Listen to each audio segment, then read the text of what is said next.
Hello दोस्तों, नमस्ते। स्वागत है आपका एक बार फिर से अपना यूट्यूब चैनल रहस्य एकेडमी पे। तो दोस्तों, हम क्या पढ़ रहे थे, हम क्लास 8 में हम पहले चैप्टर को कंप्लीट कर चुके हैं और उसको अगर आपने नहीं देखा है तो आप क्या कर सकते हैं, मेरे प्लेलिस्ट को विजिट करके आप उसको देख सकते हैं। तो आज हम क्या करेंगे, आज हम शुरू करेंगे चैप्टर 2 जिसका नाम है क्या, linear equation in one variable. ठीक है, तो आइए हम शुरू करते हैं और समझाते हैं। चलिए, तो देखिए, सबसे पहले हमारा चैप्टर का जो नाम है वो चैप्टर 2 है, वो क्या है, linear equation in one variable. अगर हम टॉपिक से आपको क्लियर करना चाहे तो सबसे पहले आपको यहाँ पे एक चीज़ दिख रहा होगा, linear equation in one variable. ये वेरिएबल क्या होता है, सबसे पहले देखिए, किसी भी चैप्टर को शुरू करने से पहले ना हमको उसका टॉपिक को क्लियर हो, चैप्टर कहना क्या चाह रहा है। अगर वो चैप्टर आपको जो बता दिया ना, मतलब कि चैप्टर का जो टॉपिक है वो अगर आपको बता दिए कि हम ये कहना चाह रहे हैं, तो आपको पूरा चैप्टर बिल्कुल समझ में आ जाएगा। अगर आप टॉपिक से ही क्लियर नहीं हो पाएंगे कि इसमें पढ़ना क्या है, तो बिल्कुल आप क्या करेंगे, पूरे चैप्टर भी कोई आपको पढ़ा दे, आपको बिल्कुल नहीं समझ में आने वाला है। तो सबसे पहले हम क्या करते हैं, इस टॉपिक को ही समझते हैं, ये टॉपिक कहना क्या चाहता है। तो linear equation in one variables के बारे में पढ़ना है हमको, जिसमें आपको एक नया टर्म्स दिख रहा है जिसका नाम है क्या, वेरिएबल्स। तो ये वेरिएबल्स होता क्या है, तो सबसे पहले अगर बात करें इस वेरिएबल्स के बारे में, तो ये जो वेरिएबल्स होता है, हम आइए बताते हैं। सबसे पहले वेरिएबल्स होता क्या है, क्या जानना है हमको, वेरिएबल्स। तो अगर वेरिएबल्स के बारे में अगर बात करें, तो जो भी हमारा अल्फ़ाबेटिकल वैल्यू होते हैं, जो भी हमारे अल्फ़ाबेटिकल वैल्यू होते हैं, वो हमारे क्या हैं, वेरिएबल हैं। वो हमारे क्या हैं, वेरिएबल हैं। और एक और बात, इनके वैल्यूज फिक्स्ड नहीं होते हैं। इनके वैल्यूज फिक्स्ड नहीं होते हैं। एग्जाम्पल के तौर पे बात करें, अगर वेरिएबल का एग्जाम्पल के तौर पे बात करें, तो जो आपको स्मॉल a दिखता है, स्मॉल b दिखेगा, स्मॉल c दिखेगा, स्मॉल d, इसी तरीके से पूरे अप टू z तक दिखेंगे। यही क्या होंगे, आपके वेरिएबल्स कहलाएंगे। और इनके जो वैल्यू है वो क्वेश्चन वाइज हमेशा चेंज होते रहेंगे। क्वेश्चन नंबर 1 में अगर 2 आएगा तो क्वेश्चन नंबर 2 में जरूरी नहीं है कि उसका वैल्यू 2 ही आए, 3 भी आ सकता है, 4 भी आ सकता है, 5 भी आ सकता है, एज इट इज कितने भी आ सकते हैं। ठीक है, आइए, वेरिएबल्स तो हो गया। इसी का एक जुड़वा पार्टनर है, जिसका नाम है क्या, कांस्टेंट। जिसका नाम है क्या, कांस्टेंट। ठीक है, तो कांस्टेंट क्या होता है, तो वेरिएबल जिस तरीके से अल्फ़ाबेटिकल वैल्यू होता है, उसी तरीके से जो कांस्टेंट होता है वो न्यूमेरिकल वैल्यू होते हैं। क्या होते हैं, ऑल न्यूमेरिकल वैल्यू।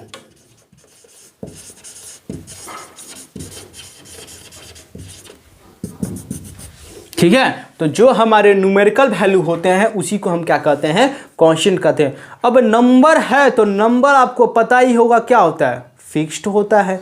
तो नंबर जो होते हैं वो फिक्स्ड होते हैं, इसीलिए हम कहते हैं इसके जो वैल्यू होते हैं वे क्या होते हैं, फिक्स्ड होते हैं। ठीक है, जैसे एग्जाम्पल अगर हम बताते हैं आपको, अगर हम इसका एग्जाम्पल बताएं, तो इसका एग्जाम्पल जो होता है वो मान लीजिए 3, 4, 5, 6 कुछ भी हो सकता है। ठीक है, एज इट इज, बहुत दूर तक चलेगा।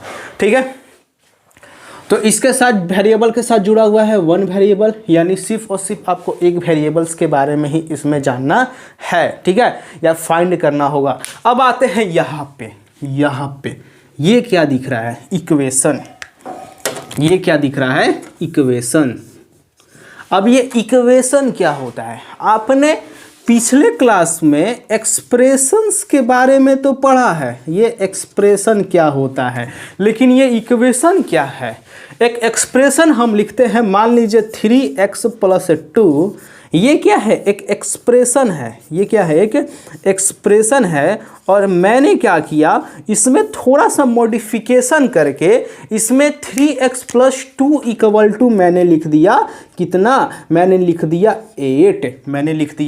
8। तो अब जो ये जो वैल्यू दिख रहा है आपको, जो बोर्ड पे दिख रहा है 3x + 2 = 8, तो अब ये एक्सप्रेशन से किस में चेंज हो गया, ये एक्सप्रेशन से चेंज हो गया इक्वेशन में। ये एक्सप्रेशन से चेंज हो गया किसमें, इक्वेशन में। कहने का मतलब ये है कि जो अलजेब्रिक एक्सप्रेशन किसी भी नंबर से इक्वेट हो जाए उसी को हम क्या कहते हैं, इक्वेशन कहते हैं। इक्वेशन पहचानने का बहुत आसान तरीका है, जिस एक्सप्रेशन में आपको इक्वल टू का साइन दिख जाए उसी को हम लोग क्या कहते हैं, इक्वेशन कहते हैं। ठीक है, क्लियर। अच्छा, तो इक्वेशन में अगर आप यहाँ पे देख सकते हैं 3x + 2 यानी इक्वल टू के पहले वाला, तो इक्वल टू के पहले वाले वैल्यू को हम कहते हैं LHS।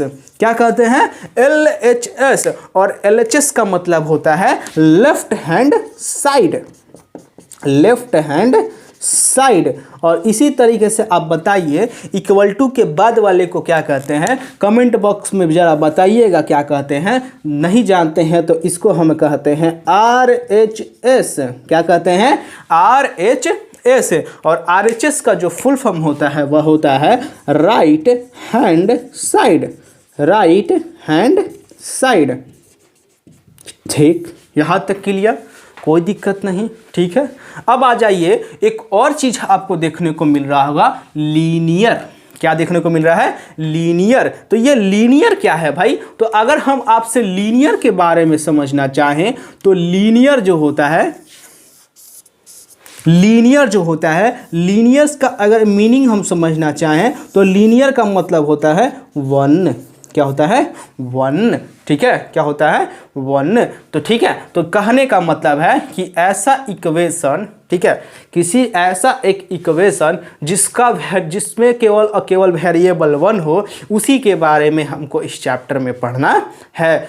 उसके वैल्यू को निकालते कैसे हैं, उस वेरिएबल का वैल्यू कैसे निकालते हैं, ठीक है, उस वेरिएबल का यूज कैसे करते हैं, इन सभी के बारे में पढ़ना है। ठीक है, आपको ये चैप्टर की टॉपिक से समझ में आ गया होगा कि हमको इस चैप्टर में पढ़ना क्या है। किसी भी एक इक्वेशन का, ठीक है, जिसमें सिर्फ और सिर्फ एक वेरिएबल हो, ठीक है, जिसमें सिर्फ और सिर्फ कितने वेरिएबल हो, एक वेरिएबल हो, उसके वैल्यू को कैसे निकालते हैं, उसको कैसे सॉल्व करते हैं, उसका कैसे यूज करते हैं, इन सभी के बारे में जानना ही क्या है, इस चैप्टर में पढ़ना है। ये है क्लास 8 का सेकंड चैप्टर, और ये रहा टॉपिक, और ये रहा टॉपिक से रिलेटेड आपके बारे में सारे चीज़। ठीक है, अब आइए, अब हम आपको एक कुछ नए टर्म्स के बारे में बताते हैं। जैसे एक नया टर्म्स होता है, टर्म्स, नया टर्म्स मतलब समझना है क्या हम बोलना चाह रहे हैं, टर्म्स। ये टर्म्स क्या होता है, इसी के बारे में तो जानेंगे। सबसे पहले हम लोग नया टर्म्स, तो टर्म्स देखिए क्या होता है। टर्म जो होता है ना, हर एक अलजेब्रिक एक्सप्रेशन में हमारा मैथमेटिकल ऑपरेशन इंक्लूडेड होता है। जैसे अगर बात करें, मान लीजिए वहाँ पे है 3x + 2, यहाँ पे है 3x + 2, तो जरा इसमें मैथमेटिकल ऑपरेशन को देखिएगा, तो इसमें मैथमेटिकल ऑपरेशन इंक्लूडेड कौन, हमारे इसी तरीके से 4 मैथमेटिकल ऑपरेशन होते हैं। पहला प्लस, दूसरा माइनस, तीसरा क्रॉस और चौथा डिवाइड। ठीक है, तो अब जरा ध्यान से देखिएगा, ये सब इसके आगे देखिएगा तो कौन से साइन है, प्लस है कि माइनस है, कोई साइन नहीं है। जब कोई साइन नहीं होता है तो उसका मतलब होता है प्लस, तो यानी ये जो प्लस से जो वेरिएबल सेपरेट हो रहे हैं वो कौन है, 3x है। इस प्लस से जो कांस्टेंट सेपरेट हो रहे हैं वो कौन है, 2 है। तो दोनों प्लस से कितने सेपरेट हुए, तो 2 सेपरेट हुए। तो यानी कह सकते हैं इस इक्वेशन में, इस एक्सप्रेशन में कितने टर्म्स है, 2 टर्म्स है। इसी तरीके से 3x + 4 + 1, 3x + 4 + 1, इसमें कितने हैं, इसमें जरा ध्यान से देखिएगा। ये 3x तो ऐसे ही लिखाएगा, लेकिन 4 और 1 मिला के कितने हो गए, 4 और 1 मिला के हो गए 5। तो अब देखिएगा ये एक, तो इसमें भी कितने टर्म्स, इसमें भी 2 टर्म्स। ठीक है, टर्म्स के बारे में समझ गए। अब आता है एक हमारा एक नया और कोएफिशिएंट, एक आता है हमारा कोएफिशिएंट। ये कोएफिशिएंट क्या है,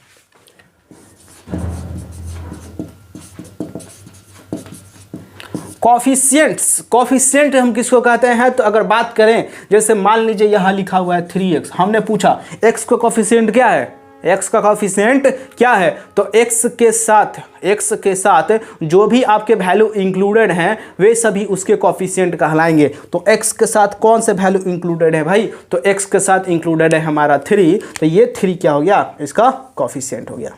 ठीक है, जैसे एक और 3xy, इस y के साथ इस y का कोफिशिएंट क्या होगा, तो इस y का कोफिशिएंट अगर आपसे पूछ दे क्या होगा, तो y के साथ जो भी वैल्यू इंक्लूडेड है, तो y के साथ कौन कौन वैल्यू इंक्लूडेड है, तो y के साथ इंक्लूडेड है 3x, तो यानी 3x क्या होगा, इसका कोफिशिएंट होगा। ठीक है, ये हैं आपके पूरे टर्म्स। आपको अगले लेक्चर में हम आपको बताएंगे, क्या बताएंगे कि किसी भी लीनियर इक्वेशन इनवैरिएंट वेरिएबल को सॉल्व कैसे करते हैं, how to solve a linear equation को सॉल्व कैसे करते हैं। तो अगर आपको ये वीडियो पसंद आया हो, लेक्चर पसंद आया हो, तो लाइक एंड सब्सक्राइब कीजिए, अपने दोस्तों के साथ शेयर कीजिए। धन्यवाद।